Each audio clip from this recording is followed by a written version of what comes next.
What's up, chat? We're gonna be reacting to Low, Legend of Winning, his take on how Bradley Beal destroyed the Phoenix Suns.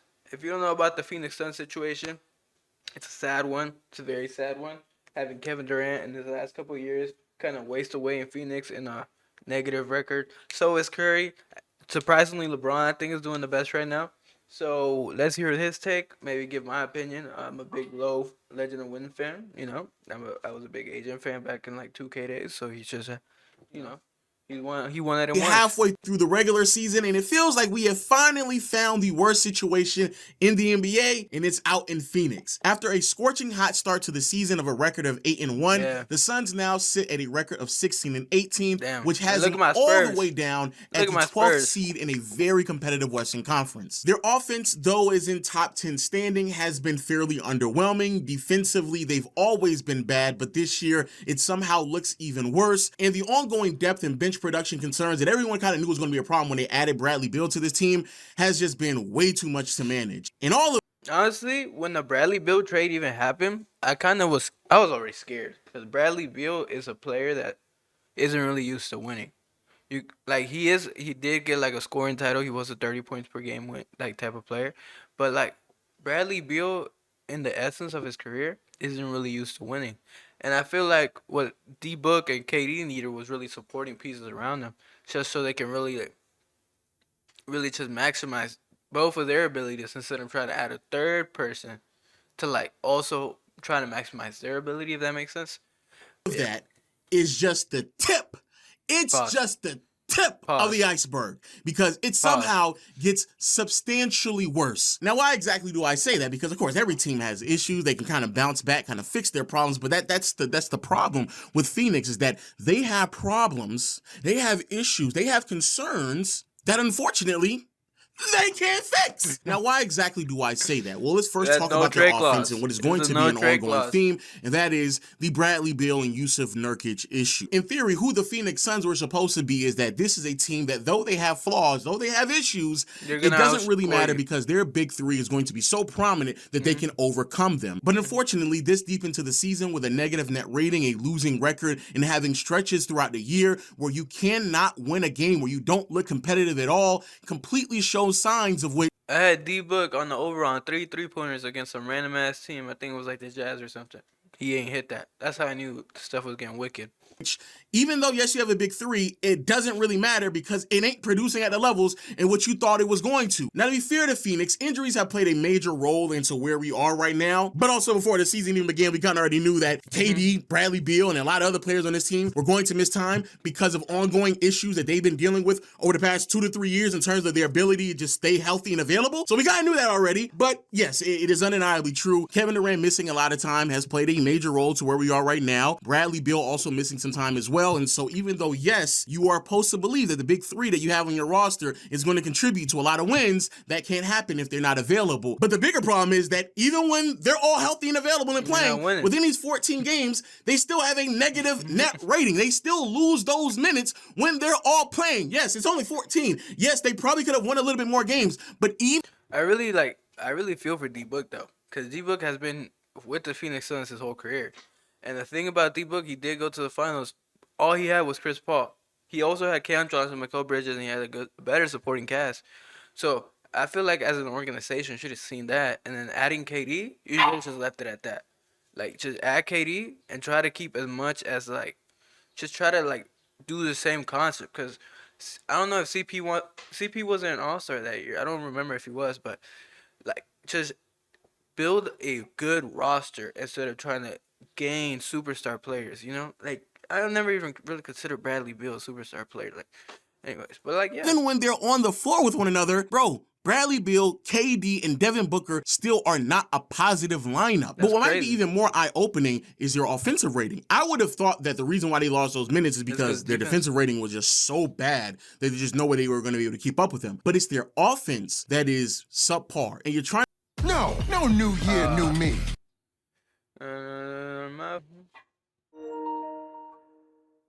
How is that even possible? Well, it's for two reasons. The first being Bradley Beal and the redundancy that he brings to this team, especially when you pair him alongside Devin Booker. This is an ongoing issue that I think a lot of people Bro, you have the best version of Bradley Beal and Devin Booker. You know what I mean? I've been discussing since they've really built this team about 2 years ago, but I think a much bigger picture that people have started to realize over the last 5 years, and that is star power in today's NBA, it just doesn't translate as much as it used to. And I've theorized the reason for this is because role players are just much more productive than they ever have been, and you certainly want to just build out your roster instead of just saying that, hey, I have this third star on this team, especially when that third star provides very similar value to someone else on the team, but at a lower rate, because Bradley Beal as the third option obviously isn't going to be posting up 25 to 30 points per game as consistent as someone as Devin Booker. And so even though, yes, Bradley Beal on paper is having a solid season, especially for a third option, the truth of the matter is, bro, there is absolutely positively no rhyme or reason to have someone in your starting five that doesn't provide the defensive makeup that you desperately need, that doesn't provide the level of athleticism that you desperately need, that doesn't provide the passing and playmaking and just shifting the ball that you desperately need. Sure, some of these concerns were addressed by adding Tyus to this roster, but it's not enough. Bradley Beal and who he is as a player just doesn't make any sense playing alongside Kevin Durant and Devin Booker just because his name is Bradley Beal and on the paycheck you got to send him 50 M's. And that's crazy. 50 M's, bruh. For the next 3 years. Till the 26-27 season, bro. That is insane. I don't know, like, as a team, like, as a GM, like, you got no trade clause, too. Not many teams are even going to want that contract. And now you have to worry if Bradley Beal even wants to leave. Like, if he even wants to waive that no trade clause. It's insane. But the real sad part, in my opinion, is KD losing these seasons, bro. Because as long as his contract is in play, I don't think they really have much chance. That's crazy. It's really, really crazy when I say that out loud, but that's true, and we'll talk about that later on. But no, I think a lot of people, and this is the flack that I got for the whole DeMar DeRozan back and forth, the truth of the matter is sometimes putting yourself on the bench doesn't necessarily mean that you're the sixth best player on the roster. It just means that it may be someone else that may be better suited to fit alongside a lot of the other starters. And I do believe Bradley Beal is at that stage of his career, especially when you're playing on a roster like this. And the numbers all pan this out as well. Even though, yes, the big three, they have a negative net rating, but in particular, when Bradley Beal is on the floor, the Suns have a net rating of -8. That is the worst on net rating of any player on this team, and you're paying him $50 million. So it's very, very clear. Even though, yes, Bradley Beal has been productive, he's been solid on paper, his impact just doesn't make any sense in the starting five. But I don't even believe that he's the biggest issue, because the second problem is Yusuf Nurkic. When I watch these games with the Phoenix Suns, another non-winner, might actually be the worst starter in the NBA. It's another non-winner. You got Yusuf Nurkic from Portland, who just hasn't. What's the best, like? I guess it was that series against OKC in like 2017 or something like that when PG was there. That's like the most winning Yusuf Nurkic has done. You have to fill this roster with people who really know how to win. And there's that one clip where KD's on Yusuf Nurkic's ass and he's like, "Hey, bro, we're a team. Come on, pass the ball." Yusuf Nurkic is just not a winner. Bradley Beal is just not a winner. Tyus Jones, he's a great point guard. He was a really solid point guard. But you can't expect just a Tyus Jones add to the team to just solve everything. You know what I mean? I give D-Book and KD. Those are winners. And then, who else is in the roster? I don't really know the roster too well, but clearly there's a ongoing issue here. It's getting bad. Part of which is not even his fault, because he's being asked to do other things that just doesn't best suit his playing style, right? Because this team needs to up the production in three-point shooting, which is an ongoing issue that many people talked about last year. Yusuf Nurkic has been the guy to set the big body screens at the top of the key, do the DHOs, and kind of get people open. But the problem with this ideology is that Nurkic just doesn't have the skill set to be impactful on the perimeter. He doesn't roll to the basket hard. He isn't a good passer out of the short roll. What? DHOs and kind of get people open. But the problem with this ideology is that Nurkic just doesn't have the skill set to be impactful on the perimeter. He doesn't roll to the basket hard. He isn't a good passer out of the short roll. Heck, he's not a good passer even at the top of the key when players are cutting to the basket, and he can't shoot threes. His three-point percentage doesn't even do it justice to how detrimental he is to this team's offense when he just lingers around the three-point line, because opposing teams immediately shrink the floor on Beal, Booker, and KD, send doubles, which then what is he doing in the corner there? forces turnovers. the value that you get out of Yusuf Nurkic, big body, post-up, offensive rebounds, but a lot of that has been taken out of his game because this team needs to shoot more threes to set them up for what they can produce offensively because they know they're not good enough on the defensive side of the floor. And so that means that now Nurkic is now being placed in situations to where it's not advantageous for him as a player. But again, these are all things that we kind of knew before the season even began. So I don't necessarily know what else you can do to fix them outside of benching them. But then that kind of brings us to another problem. There is tension in the locker room because of the roles not being properly defined or just probably not overall accepted by a lot of players. And I don't believe that it is coincidental that once this news broke, that following right after that, both Bradley Beal and Yusuf Nurkic was demoted to the bench for a rookie in Ryan Dunn and Mason Plumlee. Mason Plumlee is crazy. Getting moved to the bench for Mason Plumlee is insane. Let's get that. What happened to Drew Banks? Drew Banks.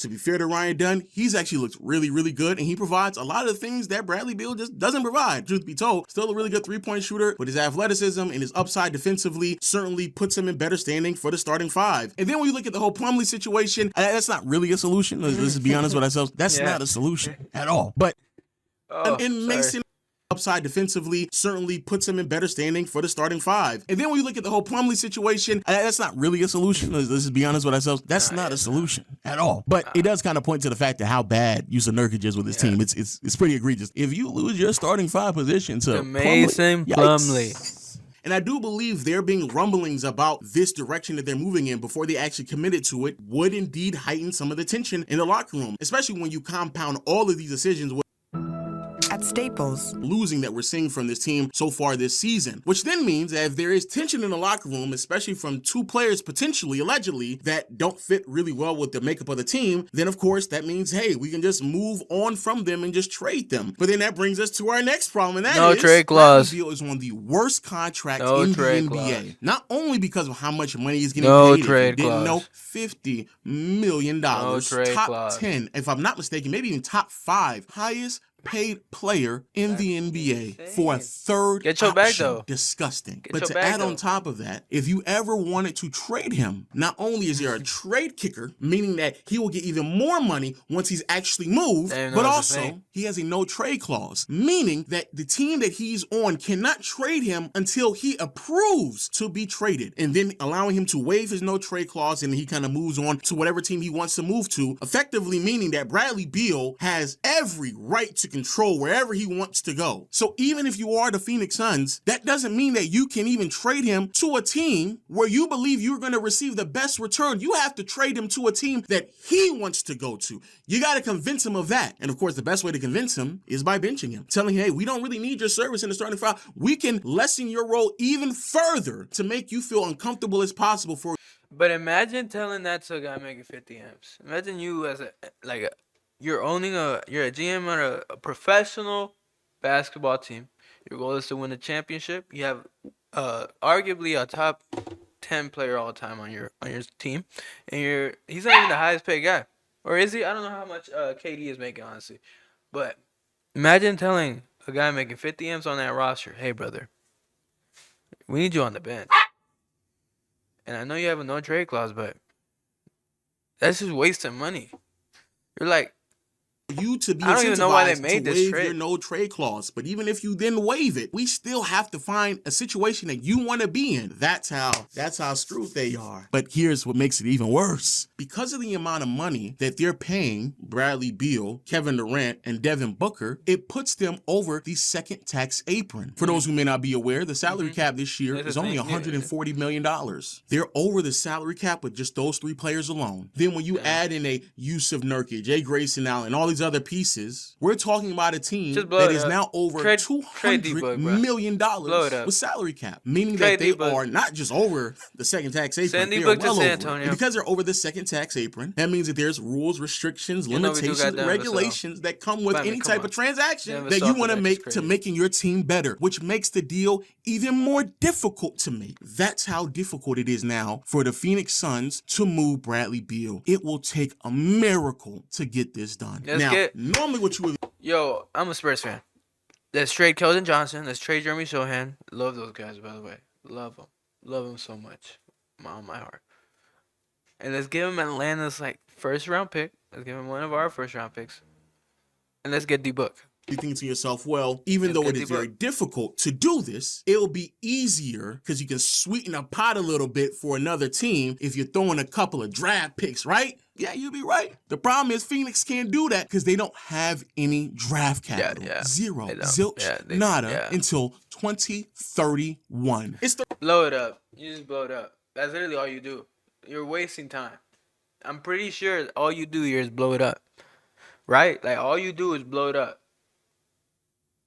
Trading Bradley Beal, you're not gonna get more. You're not gonna get a positive return on that trade. Now trading D Book is probably, but D Book as a Phoenix Sun, trading D Book, you might lose the whole. Is it Arizona or Phoenix? Yeah, Phoenix, Arizona. You might lose the whole state if you trade D Book. Nobody's gonna really mess with the team. D Book is the heart and soul of the Suns, in my personal. Milo, I'm trying to record a video. In my own personal opinion, KD, are you even getting a positive return on an aging superstar like KD unless you trade him back to the Warriors? Steph Curry needs help. But what are you getting for?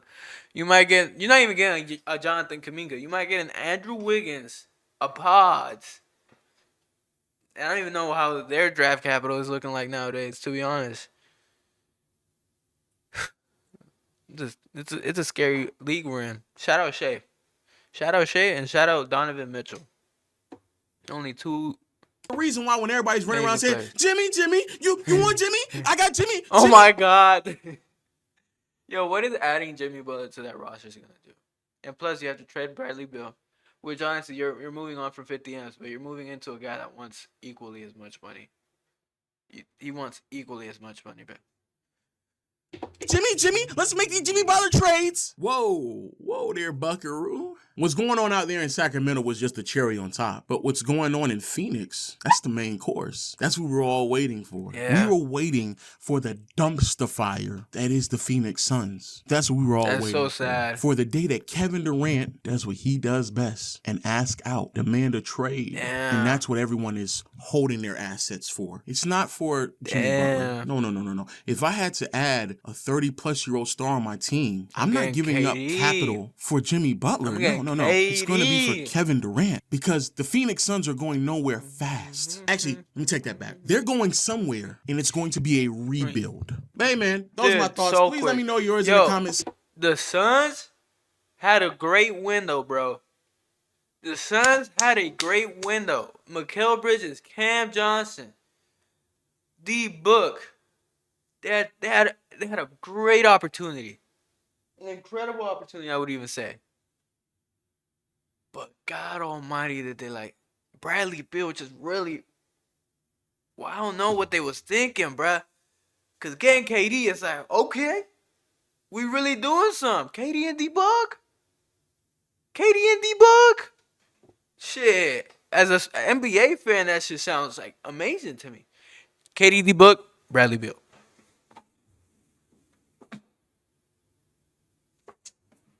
Get out of here, bro. Why we at it, Bradley? Bradley Beal is a Omar version of D Book. Bradley Beal is a 6'4", aging all-star. And no hate to Bradley Beal. If I was in a situation where he was in Washington, I would also ask for 50 M's, no trade clause. And like he got it. So why I'm not gonna hate on a man getting his money and getting the way everything he like getting his way, you know? But I'm actually just hating on the Phoenix Suns, like GM, whoever that was. I don't know who it is, but whoever made that trade. Or signing. Or no, it was a trade. I forgot what they traded for. Was it? Yeah, I forgot what they traded for, but it doesn't really matter. It's just sad. It's sad to see. We're wasting away at KD. And you think, dude, KD calls out? If KD requests a trade? I don't know what I'm doing if I'm like, if I'm down. KD requests a trade from my team? KD? Yo, Kevin, my fault, bro. I know we promised a lot. I know we had a good, like, we had some good stuff. Please don't go. But like, I don't know, bro. I hope Kevin doesn't. I honestly, for like, as a like, I'm low key like, I'm a Phoenix Suns like, I root for them just because of D Book and his like, he's been loyal. You know, I watched him through those struggling years. The bubble year was really fun. Whenever they went undefeated, just not make the playoffs, and then the year after that when they got CP, and then they started momentum started going their way. I was rooting for them, bruh. But this is just sad to see. This is poor management. They just clearly, again, Phoenix Suns as an organization does not know how to win, and that's back to my point.